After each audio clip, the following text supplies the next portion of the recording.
Kasi graduation siya yung anak. Ang graduate na ba yung anak? Kung tingala sa Bulhay High School nung yung anak ko kanang si Kuan Estrel.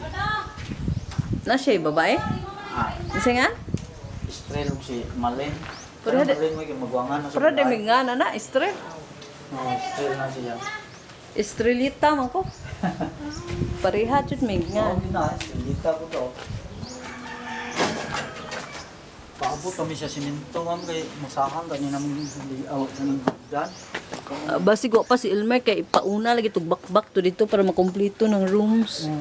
Ano nga siya subde na kay ano si Mandipid ha. Tama. This is third floor na. Gisugda na nila og kuan. File lang sa mo niyang itsura. Asa man tong CR sa babae lalaki ano doy? Kanina mo tulo kasi ang ano. Tulo na. Tulo ka CR.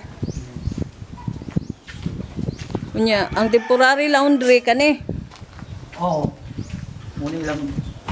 Doro mang master dito no room. Kani pinay.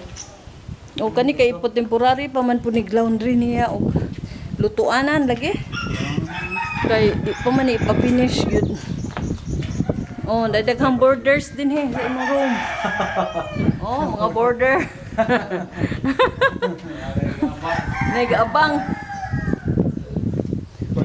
Saan to si napo lagi CR ato doy? Sa bistro man to. Okay. Sa Guest room na na. Sa living. Oh, living na siya. Ipa-stop sa kununing piling ani doy. Ingon ni Elmer anak sa lang daw. Kay basig na sila ipakuan ba. Nylon.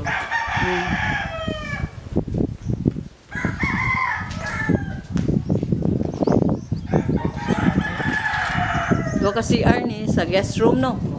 Kana mo guest room mo ni CR. Sa kumot.